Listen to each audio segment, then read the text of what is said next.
Bienvenue sur le plateau de mon studio. Je reçois deux personnes aujourd'hui pour nous parler d'un documentaire, mais plus qu'un documentaire. Je crois que c'est un spectacle qui intègre un documentaire.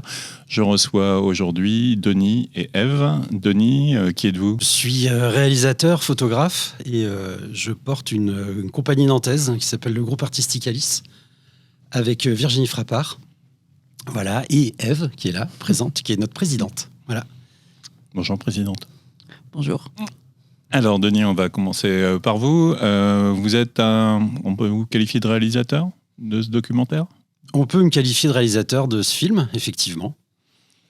Alors, est-ce que vous pouvez nous raconter l'histoire ? Comment c'est venu le fait de produire ce documentaire ? Avant toute chose, une histoire de rencontre qui date d'il y a 5 ans dans une commune qui s'appelle Chemillé en Anjou, où j'étais arrivé pour faire une création qui s'appelle Portrait de rue.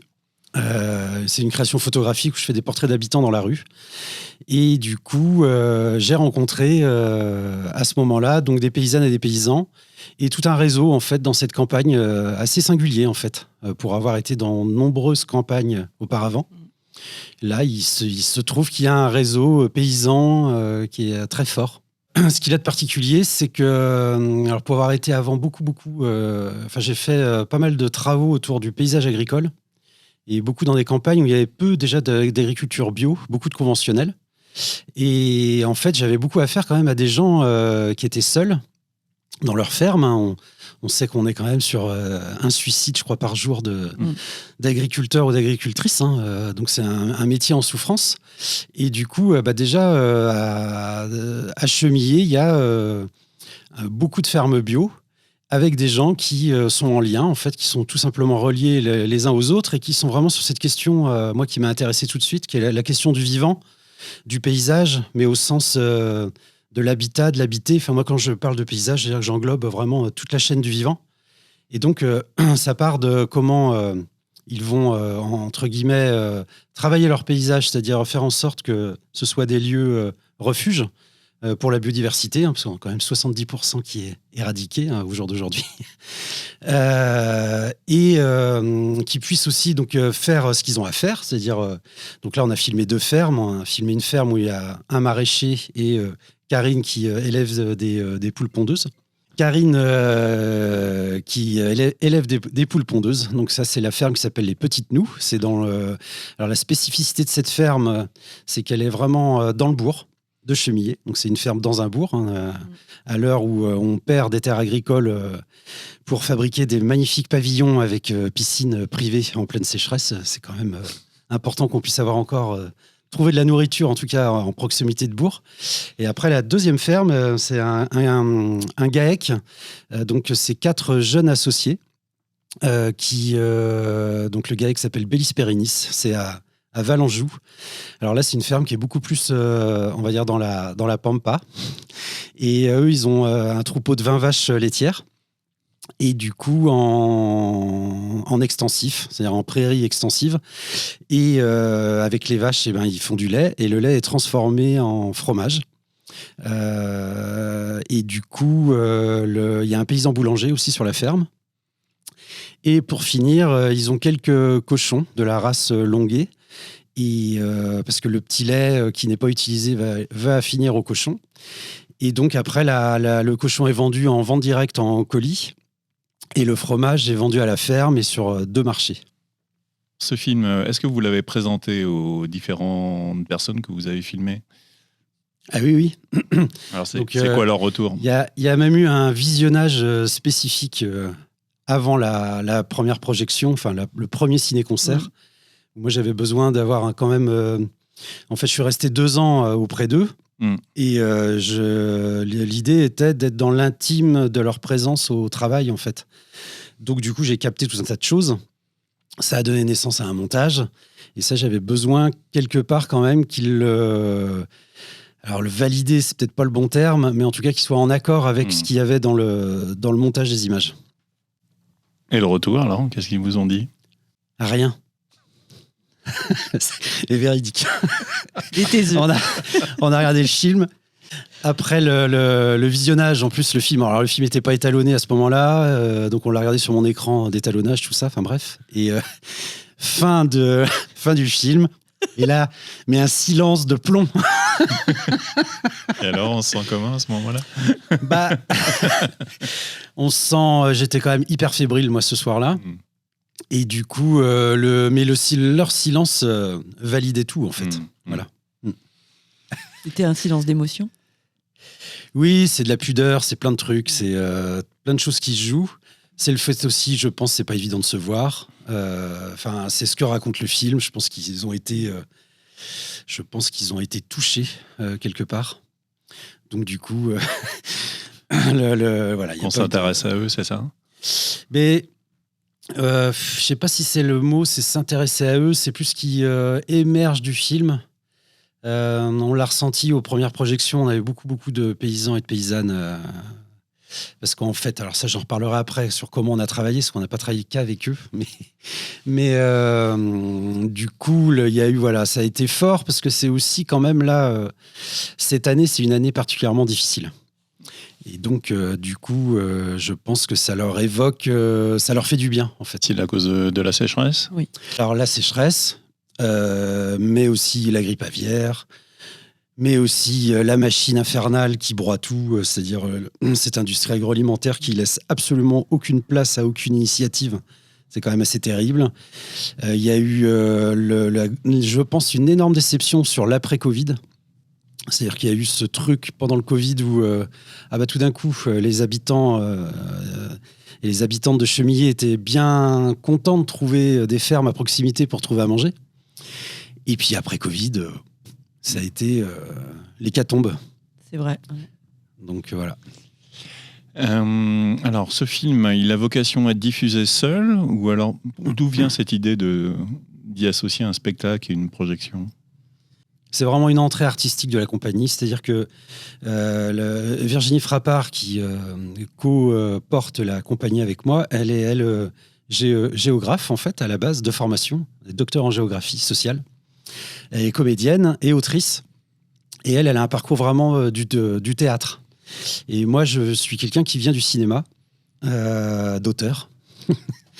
Et j'en ai eu marre, en fait. Il y a un moment donné, j'ai eu envie de faire du cinéma autrement. Et en même temps, le cinéma, à l'origine, c'est un art forain. C'est pas un art de salle, en fait. Donc, du coup, ça nous a amené comme ça à chercher. Moi, je cherche beaucoup cette question de rapport au public dans le cinéma. De plus forcément projeter un film dans un cadre classique de salle. Et surtout de chercher, dans la fabrication du film, à associer les habitants. À l'époque où j'étais assistant, je vivais toujours très très mal mes retours de tournage où j'avais pendant des semaines en fait emmerdé des habitants et des habitantes dans leur quartier sans que jamais on ait pris le temps de leur expliquer ce qu'on faisait là, quel sens ça avait de choisir telle maison. En fait, ils n'étaient pas associés. Et donc, voilà, moi, je suis parti avec tout ça en me disant, dans la compagnie, vu qu'on travaille sous forme de résidence, où on associe les habitants, que ce soit à l'endroit de l'écriture ou de la fabrication des images, c'est une manière de faire un film, en fait, qui fait sens pour les gens quand ils sont à l'image, ou quand ils nous prêtent une maison, ou quand ils nous louent une bagnole, ou je sais pas quoi. Enfin, tout ce dont on peut avoir besoin pour la fabrication d'un film. Ève, tu as eu l'occasion de voir le film? Oui. Alors, quel a été ton retour? Assez émouvant et toujours très beau. La réalisation de Denis, je la connais, ses images, pour être dans la compagnie Alice depuis 2014 maintenant. Donc, moi, ça me plaît toujours beaucoup. Et puis, quand même beaucoup d'émotions. Et surtout, ce qui est très intéressant dans ce format-là, de ciné, de cabaret cinéma, de cinéma-concert, de documentaire poétique, etc. Ce qui est toujours très intéressant, c'est qu'on a plusieurs sens qui se mettent en éveil avec de la musique live, avec des lectures. Virginie Frappard, donc, qui lit pendant tout le film des textes qu'elle a elle-même écrits. Elle joue aussi, donc elle s'empare de son texte. Ça fait écho avec les images de Denis, avec ce film assez merveilleux sur tous ces paysans et tous ces habitants-là. Donc il y a vraiment un faire avec. C'est-à-dire que, et nous-mêmes en tant que spectateurs, on est dedans. C'est-à-dire qu'on est vraiment plongé en immersion, et surtout c'est un spectacle casqué. Donc on est tous ensemble à regarder les mêmes images, à écouter la même musique et à regarder un peu partout. Et non, moi j'ai beaucoup aimé, comme d'habitude. Voilà, je valide. Alors, hors antenne, tout à l'heure, on disait que ce projet résonnait avec tes projets à toi qui vont venir. Tu peux nous en dire plus ? Oui, bien sûr, on est très sensibilisés sur tout ce qui se passe sur notre planète, de plus en plus, et j'ose espérer de plus en plus nombreux à l'être. Moi, je suis des études en chargé de projet en développement durable, et on aborde effectivement la question de l'agroécologie, de la paysannerie, de l'artificialisation des sols, de la pollution, etc., et du vivant. Surtout, et bien voilà, ça résonne aussi avec mon activité au sein d'Alice et mon engagement pour Alice aussi. Denis, ce spectacle, il a vocation à être itinérant dans le territoire ? Oui, on espère qu'il va circuler. Donc là, on le joue à Nantes du 3 au 5 novembre.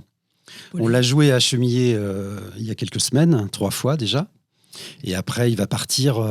Donc il y a des pistes pour l'année prochaine dans le département, hors département. Je pense qu'il va aussi certainement circuler dans les fermes, dans les réseaux paysans. Voilà, après, déjà, on vient de le finir. Maintenant, ça va être sa deuxième vie. Ouais. Est-ce qu'il tourne actuellement dans des salles de cinéma, dans des théâtres, dans des différents lieux ?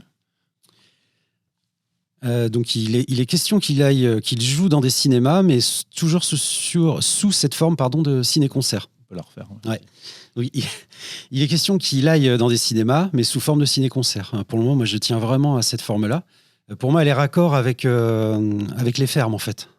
À l'endroit aussi de la chaîne courte, en fait. Moi, j'aime bien cette idée-là. Les fermes dans lesquelles on est allé sont des fermes qui ont fait le choix de la vente directe à la ferme, qui sont des lieux extrêmement vivants, qui sont des lieux d'accueil, qui sont des lieux hospitaliers. C'est des nouveaux, en fait, quelque part, c'est presque la modernité, la question de la modernité, où en ville, on ne peut plus rien faire. C'est-à-dire que squatter un lieu parce qu'on a une idée, comment on pouvait le faire je vais parler comme un vieux, mais il y a 30 ans. Ça, aujourd'hui, c'est possible à la campagne, dans ces endroits-là. Et donc, il s'y passe des tonnes de trucs. C'est hallucinant.